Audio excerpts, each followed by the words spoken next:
Hi guys, welcome to another edition of Lee's Thoughts, and today the FasTen leveling blocks. Now our RV is already parked, so I'm not gonna shove these under my tires for the purpose of this video. But all these are is, if you look really closely, you put these under your tires. If you're in a divot, or your RV is sitting like this, because if you don't know, if you're not an RVer or you're a brand new RVer, your refrigerator needs to be less than 3 degrees off level, or less than 3 degrees off level. Yeah.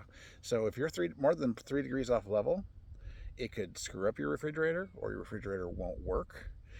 So you sometimes, so you can correct that with jacks and be jacking your jacks way up high, or you can correct it with the tires right off the bat, and then you don't have to jack so much. And that's the whole purpose behind these. And you can also actually put these under your jacks too, for jack blocks. You just have to put something on top of it to make it flat, and then put these under your jacks also. They're very multi-purpose. Under your tires, under your jacks. You can use them for all kinds of things, but they're like big Legos. They're big Legos. You can use them for lots of things that you need to jack up, but mostly your tires and your jack stands.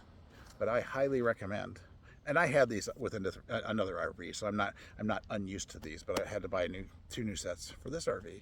But I highly recommend FasTen leveling blocks, and you get 10 in a set, and that is awesome. 2 sets.